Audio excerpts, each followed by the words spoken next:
As I got another rhyme, another rhythm for y'all to listen. I'm never quitting on my mission. I'ma roll with what I'm giving. Got some ambition, this new edition, filling positions. Looking at the void in myself and feeling what's missing. Better watch the way you going, better go in the right direction. In the moment you stressing, but you gon' be counting blessings. And I know that for certain. Keep on working, open curtains. Haters swerving, cause they ain't ready for your final version. Whoa. I'm never gonna give up. Fall down, I just gotta get up, hey. Cause this is my road. Let's camera action, I'm ready to go. You're listening to the Tom Ficklin Show on WNHH LP 103.5 FM, your home for community radio. Harry, good morning, and good morning to actually everyone throughout the universe, throughout the galaxy.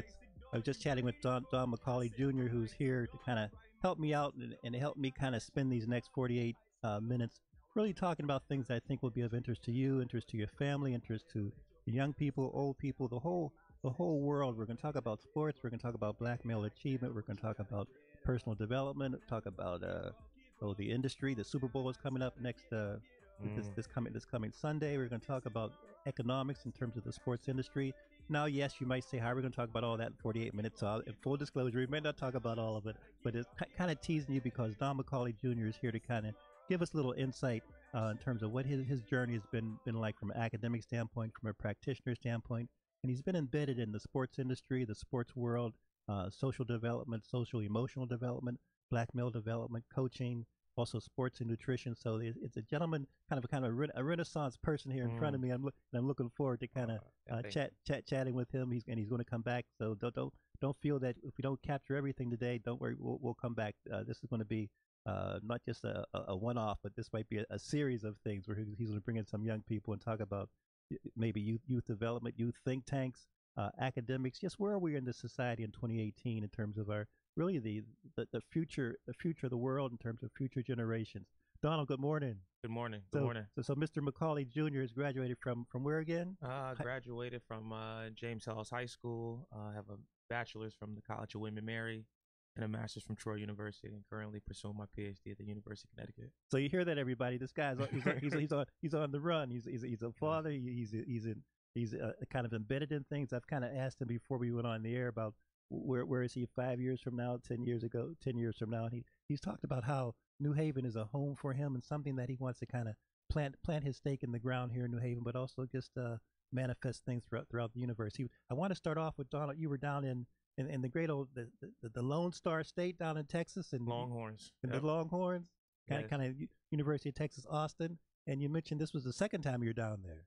So yes, it's the second time I presented at the Black Student Athlete Summit for the second time. First presentation was on Uncle Tom's Cabin, talking about sports exploitation and in Uncle Tom's Cabin. NFL was created when Uncle Tom's Cabin was written. It was a perfect situation, and it's this kind of perfect segue. The project actually started out as a classroom assignment when I was in my master's program, and Uncle Tom's Cabin came.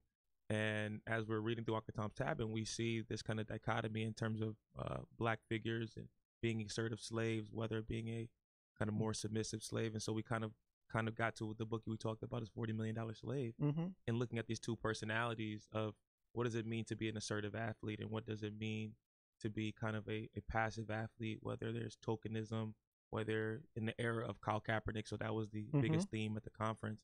And then having conversation with student athletes about what should my personality be and how do I operate on campuses and also within my sport. So the name of the conference was again? The Black Student Athlete Summit. Black Student Athlete Summit. And so this is an annual event. This is the fifth. It was the fifth conference. The fifth conference. And apparently, are the standards high or standards low? Because they invited you twice, you're saying? I'm saying the standards must be high because the first one went well. And actually, I don't think it's on me. I think Texas is doing an excellent job. They sold it out. I mean, this time right now, we went down there. So it's a national conference. It was a national conference, and it was sold out, and they had to cut the presenters' times in half, and cut the tickets in half. So we literally. So your first year was. 2016. Okay, and the Uncle Tom's Cabin. Was that presentation? And his last presentation was on holistic development, looking at creating a kind of a sports consultant, sport auditing program for youth development programs to put holistic development in place.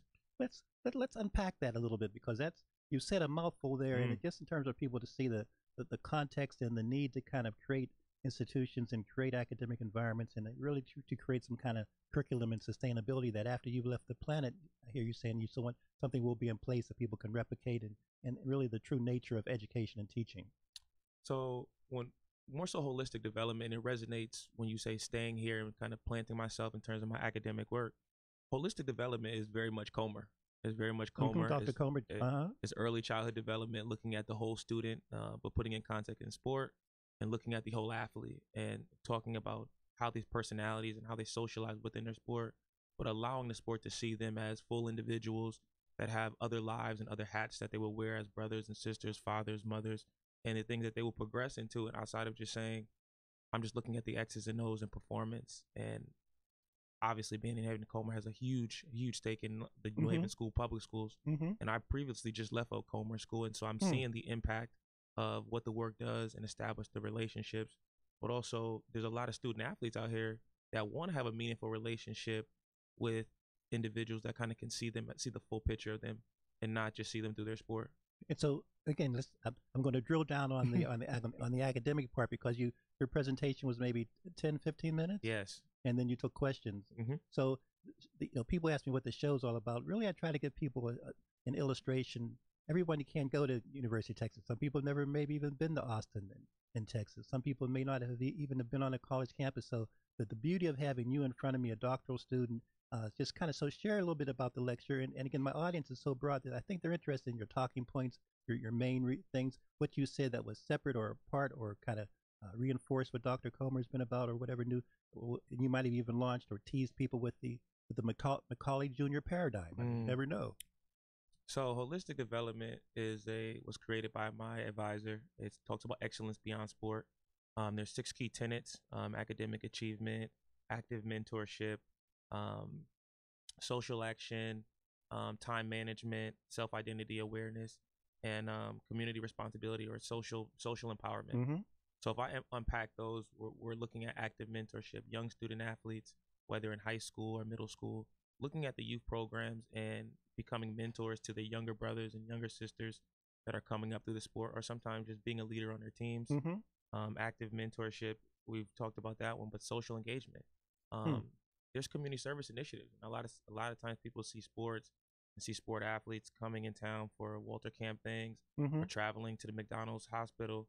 But students can have that same responsibility in their own communities and saying, I'm going to participate in a Freddie Fixer. I'm going to do a Freddie Fixer cleanup just with athletes. And So I mean, and correct me if I'm wrong, but you're suggesting that our middle school athletic programs, our high school athletic programs, our Pee-wee athletic programs, there still is a role for them to... I'm saying there's a level of influence. So people that play midget or play unlimited, there's probably some Pee-wee guys that look at them and they know, oh, he's going to this high school. I want to go where he goes. And then the high school guy may be looking at one of the college guys. Harold Cooper just signed a contract, and I know there's a lot of young guys that have seen his career at Hill House. From Hill House. Yes, that have seen his career and say, you know what, I want to kind of follow in his footsteps. But him also using his platform and say, you know what, these are the things that I had to do to get here.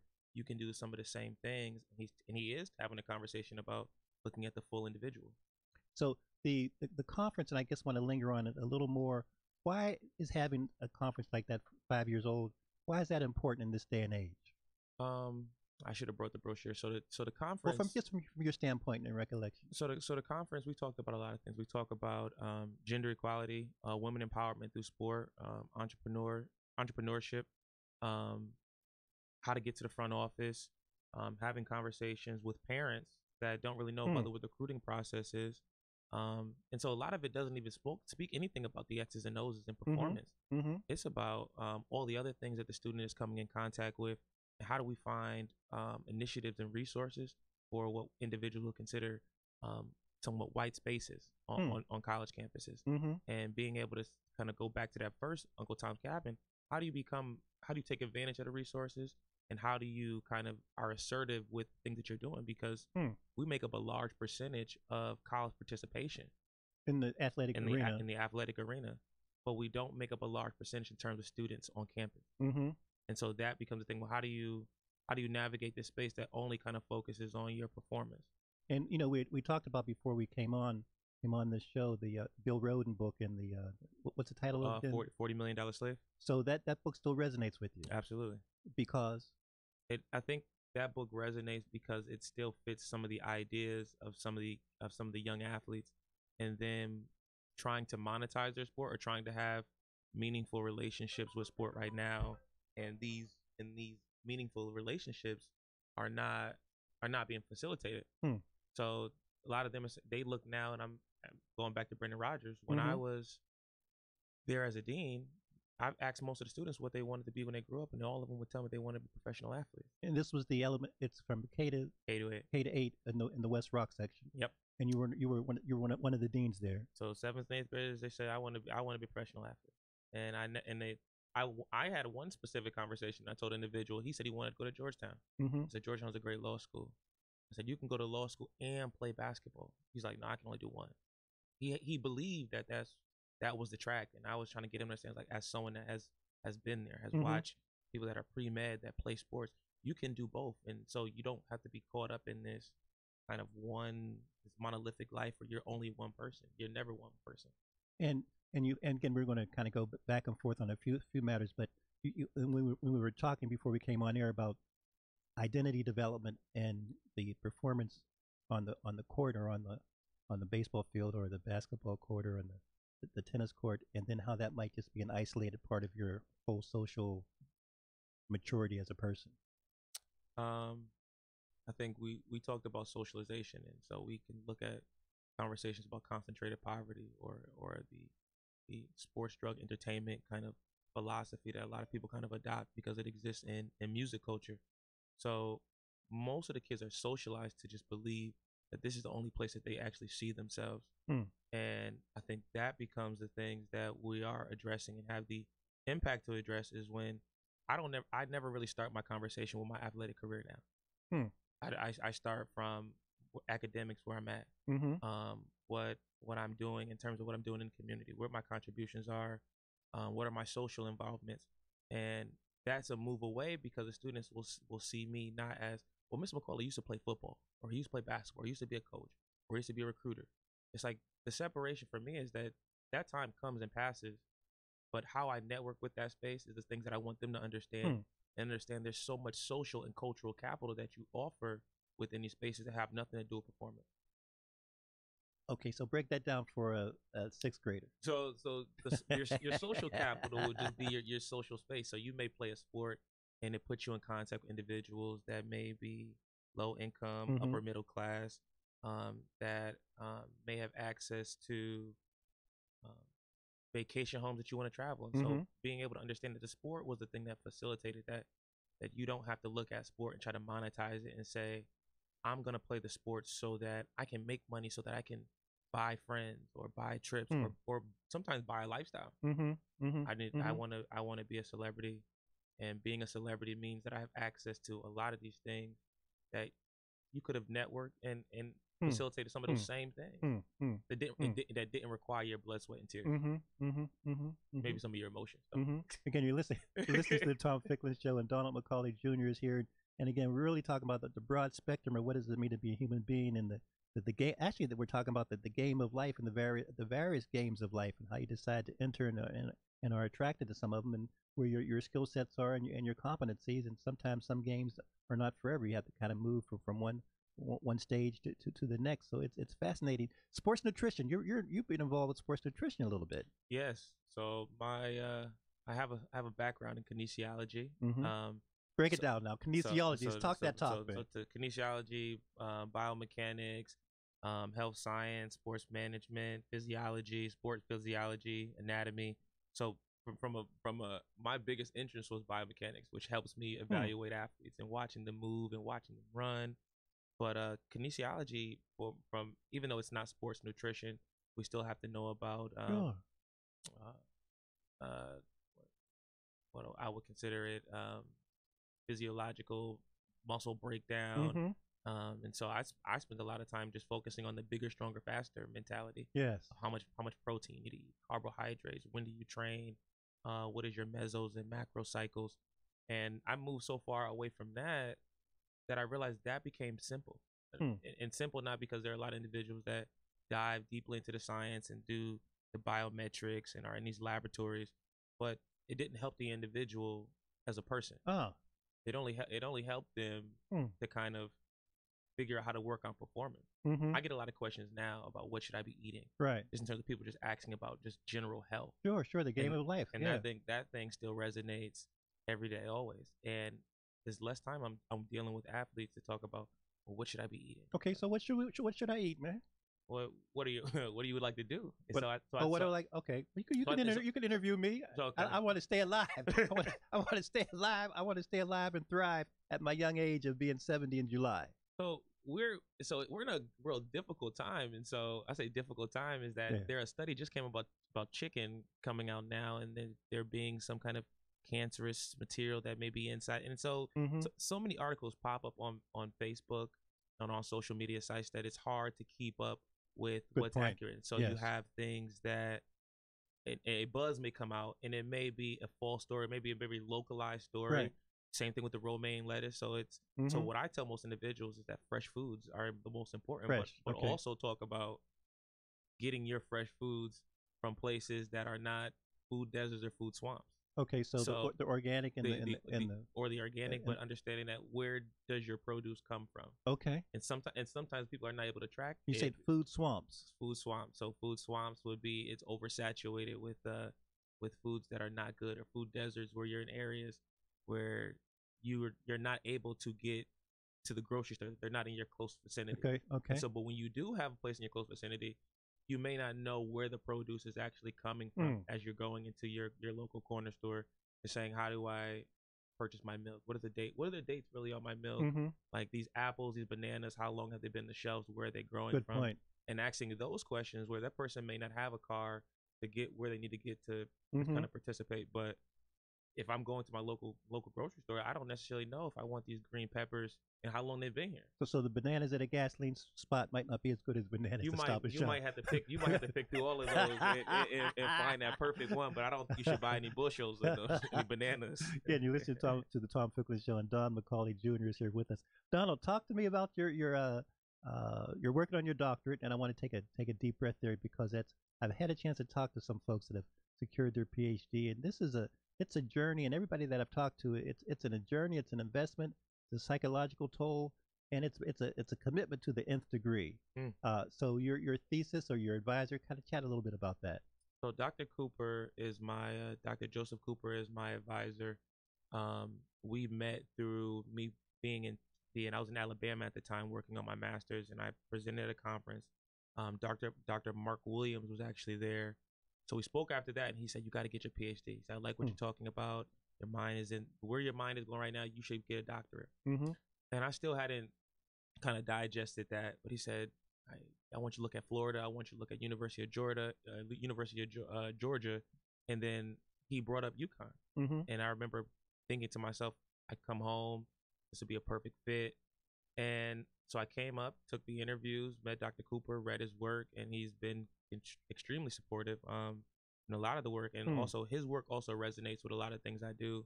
So we also have Collective Uplift at the university campus, which gives students a student athletes space to talk about some of the things that they're going on and feel that they can be vulnerable. So I think that is kind of the holistic development or the changing of the landscape for athletes. But I think for me personally, the athletic journey or the academic journey, we kind of describe it from a sociology perspective in like concentric circles. Okay. They just reverberate and we kind of vibrate and come in contact.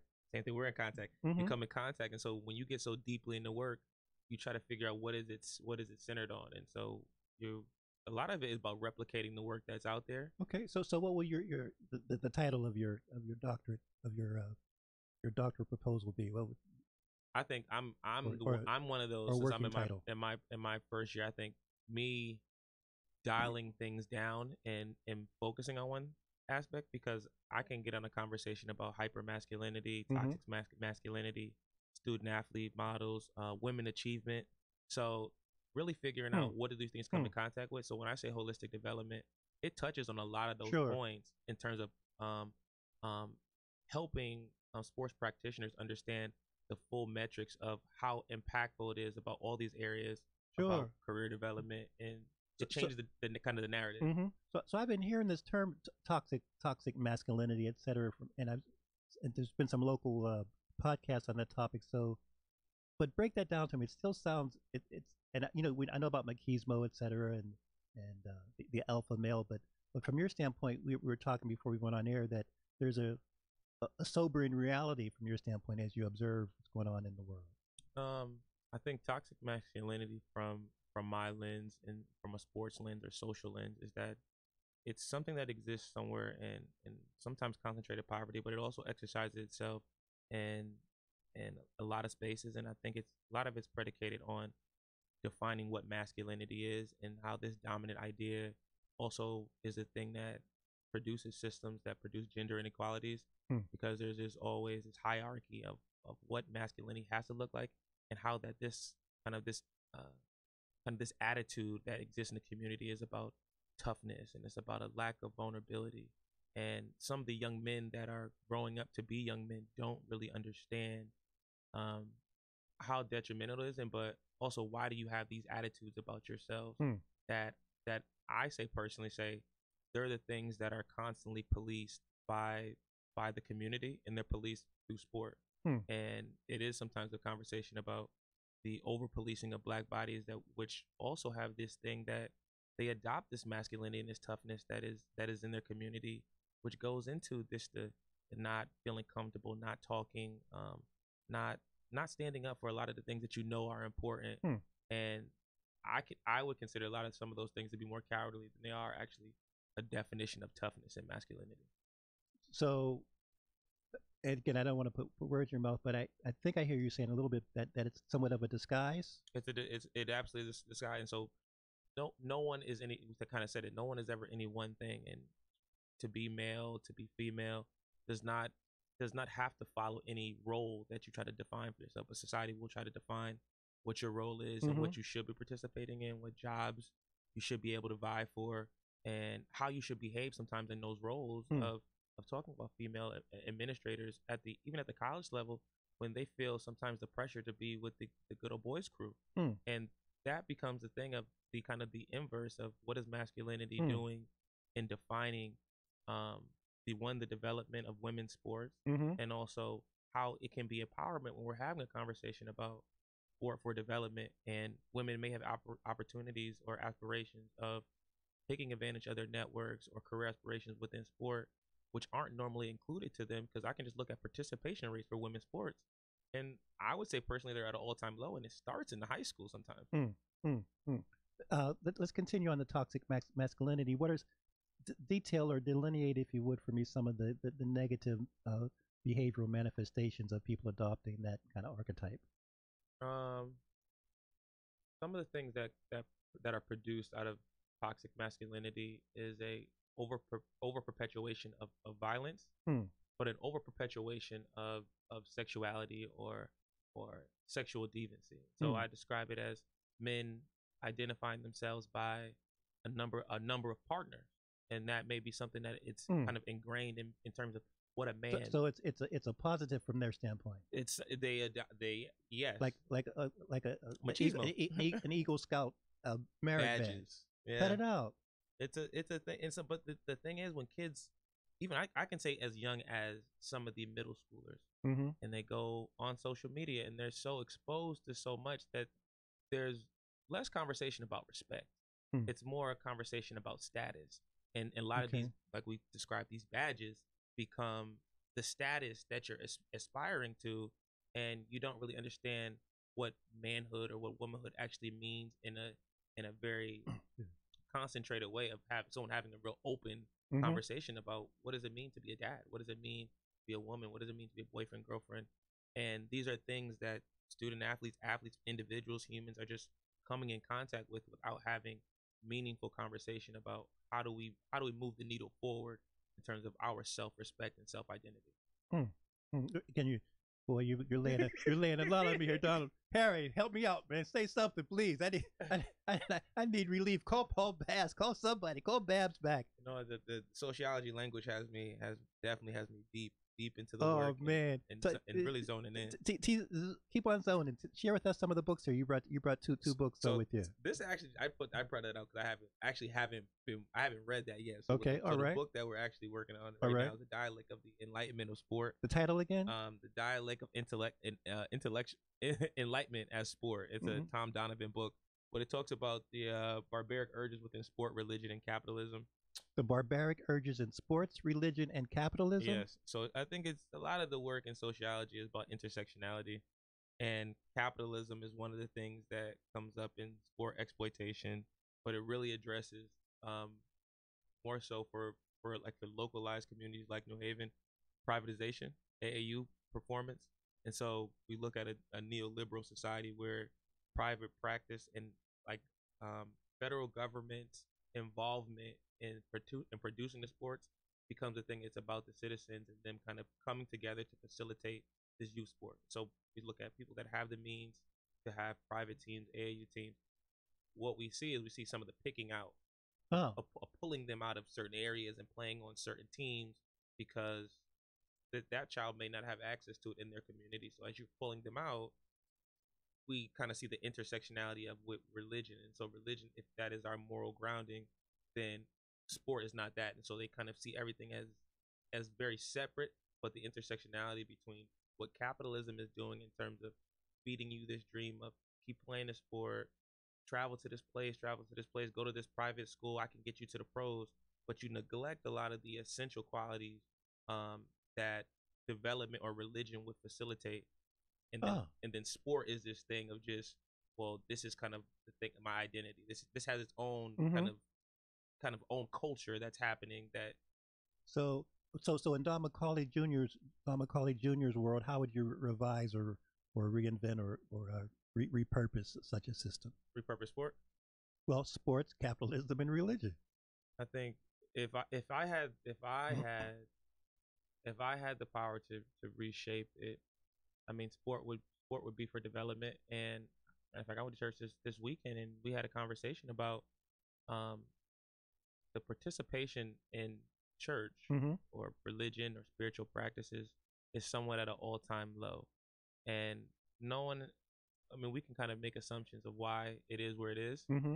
But we know that the world is moving in a direction that does not talk a lot about the spirituality, but it talks more about the commercialism of religion. Okay.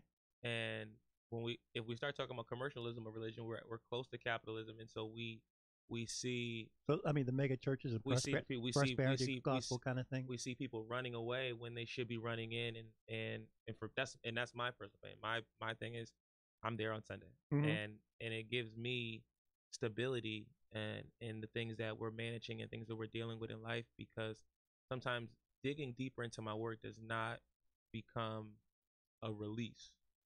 It can become a burden at some point.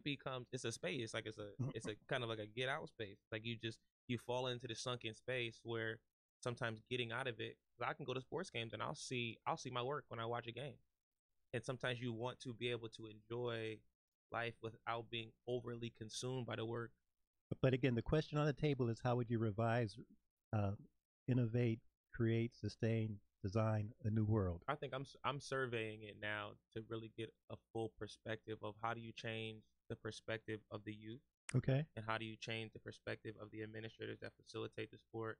And then what does, if you say capitalism, what does college sports and the NFL do to participate in changing the narrative? And because there has to be bridges as people are working through these spaces to say, LeBron James comes out with student athlete are more than a student, and you have this kind of narrative of looking at the full picture and looking at what the NCAA has done in terms of capitalism.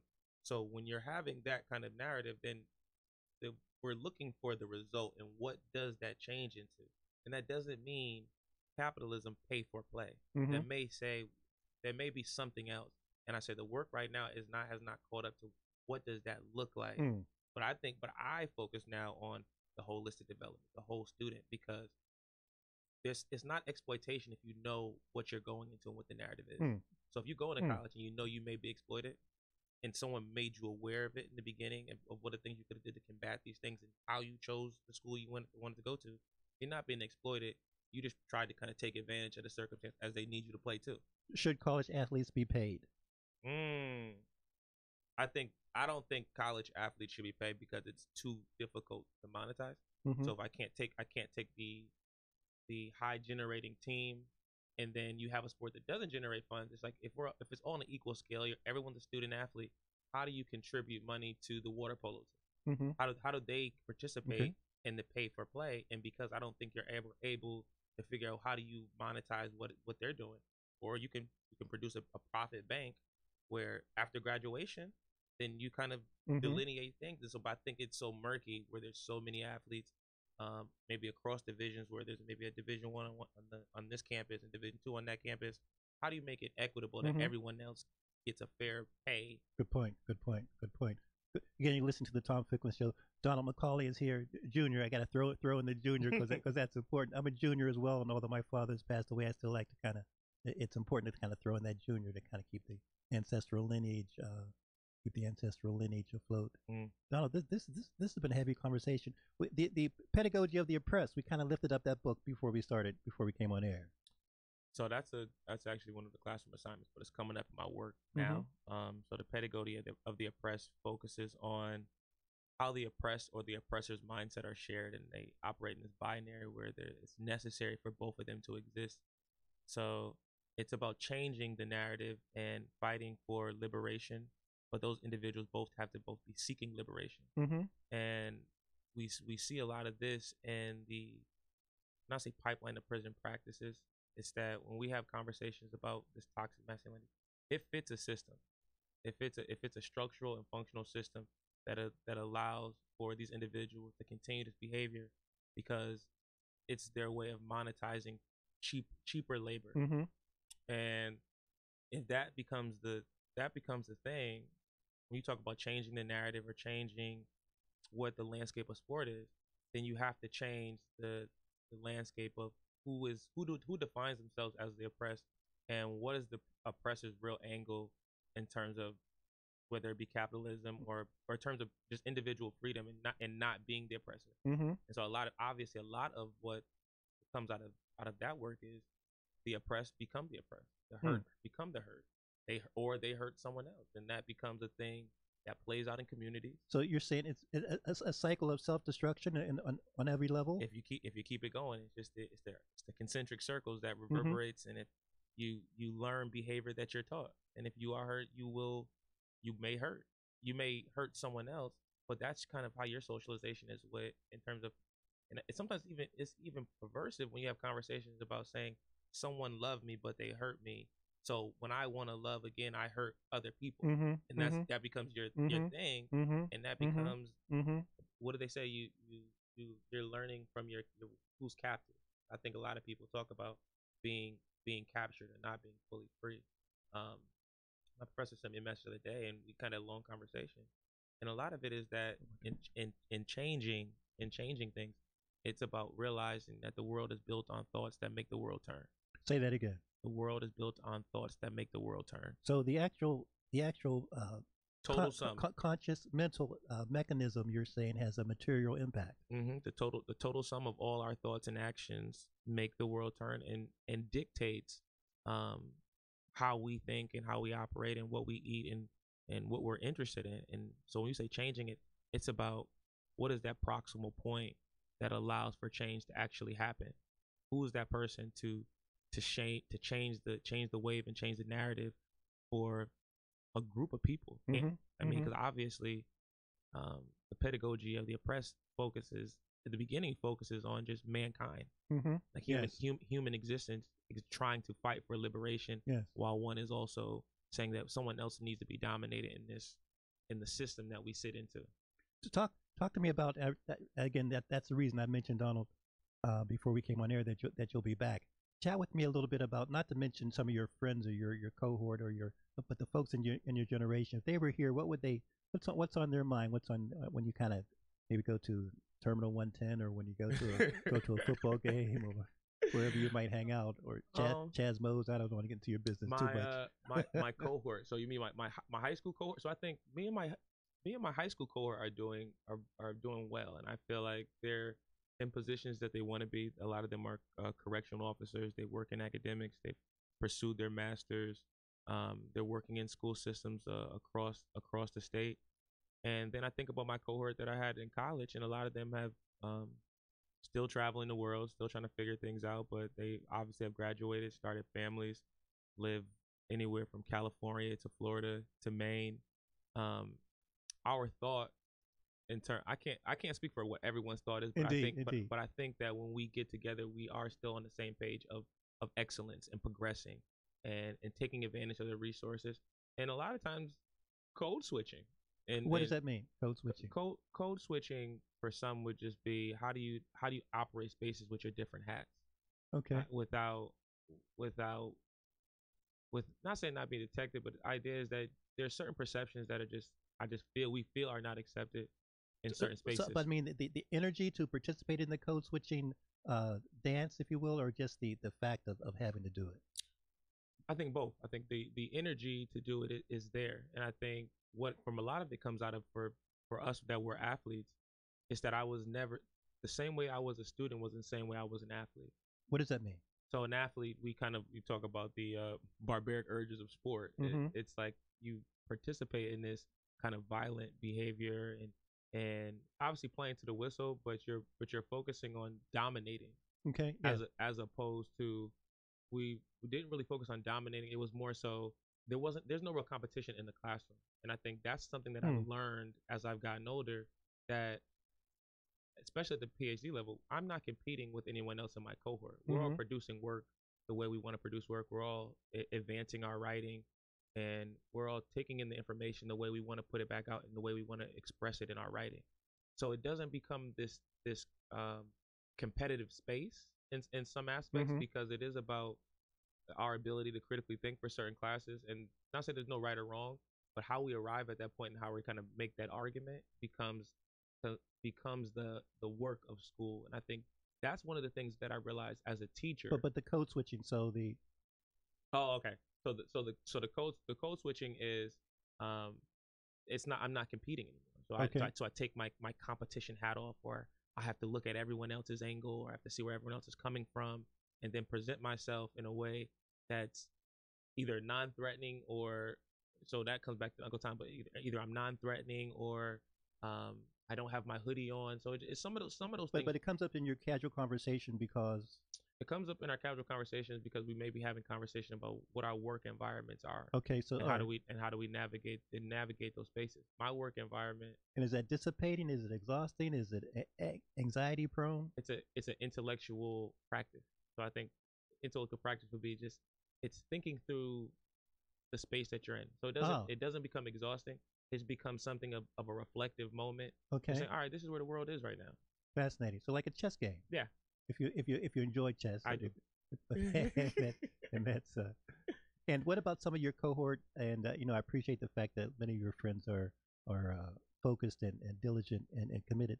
Some of your friends that might be in Summers now or Cheshire or people that you may know that might have friends or down in the Whaley Avenue jail as we speak. I think a lot of them that are there now reflect on decisions and think about how those things became to manifest itself. Because I don't think anybody woke up with the expectation of making that one of their journeys. Indeed. Or making that a pit stop that they had to make. And sometimes what they find when they get in there, it can either help them not make that switch again, or sometimes it becomes a consistent cycle because of what you're seeing. And sometimes we don't need to be exposed to everything to understand that it's not good for us. Mm-hmm. And those are the things that I think a lot of them think about the decisions that have been made or should have been made that have kind of placed them in that position. But I think most of them focus on living a life of not forgetting, but learning from that moment, reflecting on that moment, and moving forward from it so that it doesn't become their identity. Because depending on what they're there for, the world may define them by that experience and never allow them another opportunity or another chance at coming back out in society and contributing in a very effective way than some people that have not even made that journey. Indeed. I mean, if I said who was Detroit Red, people might not automatically understand that that's Malcolm X kind of thing. So, um, and my mind went there as we kind of conclude, because we talked about toxic masculinity, we talked about socialization, we talked about even anthropology to some degree. We talked about male and female relationships, and just in terms and journey of life and this game of life, particularly with the focus on sports, but also just staying healthy and playing the game of life. So my mind kind of went there as we kind of conclude, in that sometimes sometimes it's a win. It's a win. The game is win lose. It's not a some beneficial kind of thing. It's a some people lose and some people win. So, and you referenced that in terms of religion and morality and capitalism, et cetera. So that's why I was kind of concerned. I'd add to that point, and I'd say getting to a place in life to saying some things are is a place that some of us need to. Some things are. It just is. It just exists in a way that I don't need to define the moment as good or bad. Oh, well, that's kind of the Buddhist kind of thing. Yeah, but not being judgmental. Use the moment to move forward and figure out where the needle needs to be. So every moment can be a learning opportunity. Every moment absolutely can be a learning moment. Can be a learning experience.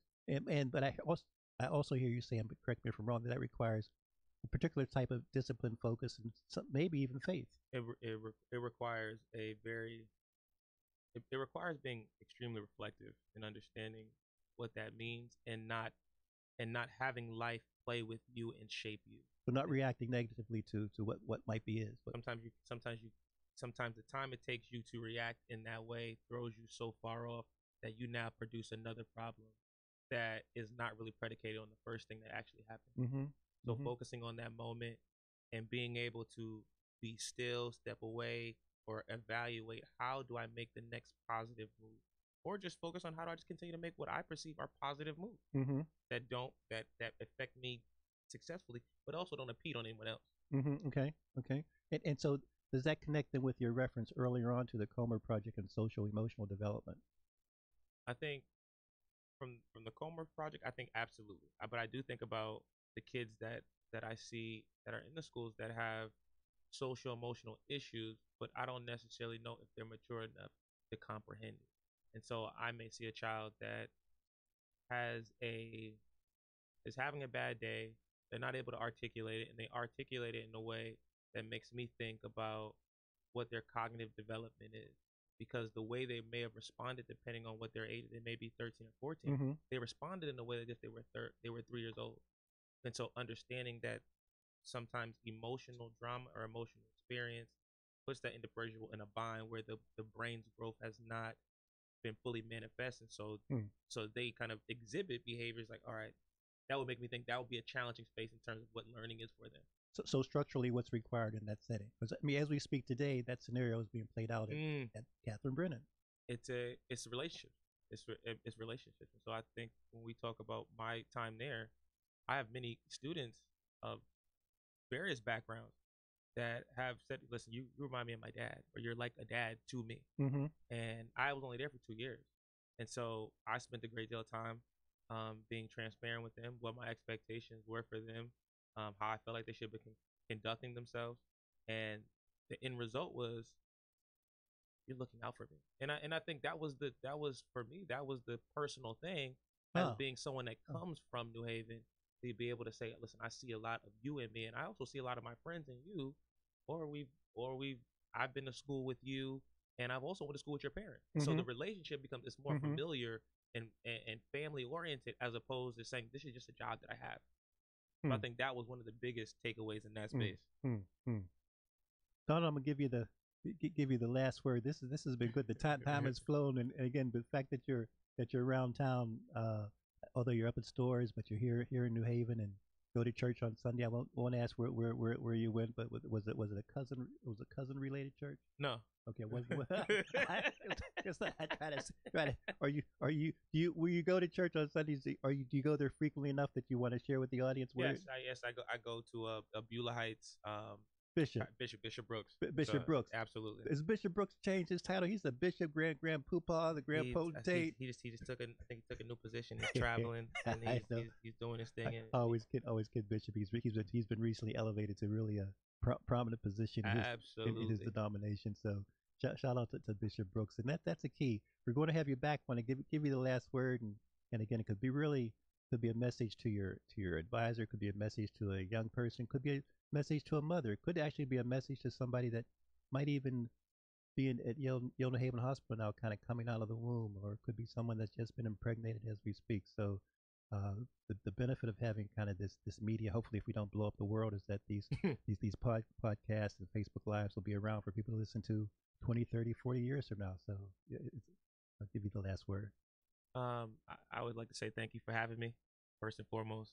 And I think the takeaway message from today is that when we spend a great deal of time not being nostalgically indoctrinated by what society wants us to do, we can find a level of fulfillment that allows us to take advantage of the things that we want to do, whether that be sport, education, our personal lives, our family lives, and allowing those things to reverberate in our life so that the next generation can be successful and be happy with the places that they're living in.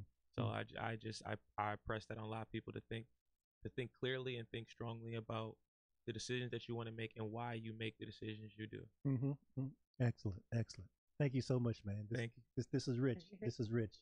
Happy New Year to everybody. And I say that because we're still in January, and every year is a new year. Every moment's also a present. So let's seize the present, as Donald has just articulated. Talk to you next Monday, everybody. Take care. This new edition, filling positions, looking at the void in myself and feeling what's missing. Better watch the way you going, better go in the right direction. In the moment you stressing, but you gon' be counting blessings, and I know that for certain. Keep on working, open curtains, haters swerving, cause they ain't ready for your final version. Whoa. I'm never gonna give up, fall down, I just gotta get up, yeah. Cause this is my road, lights, camera, action, I'm ready to go. I'm never gonna give up, fall down, I just gotta get up, yeah.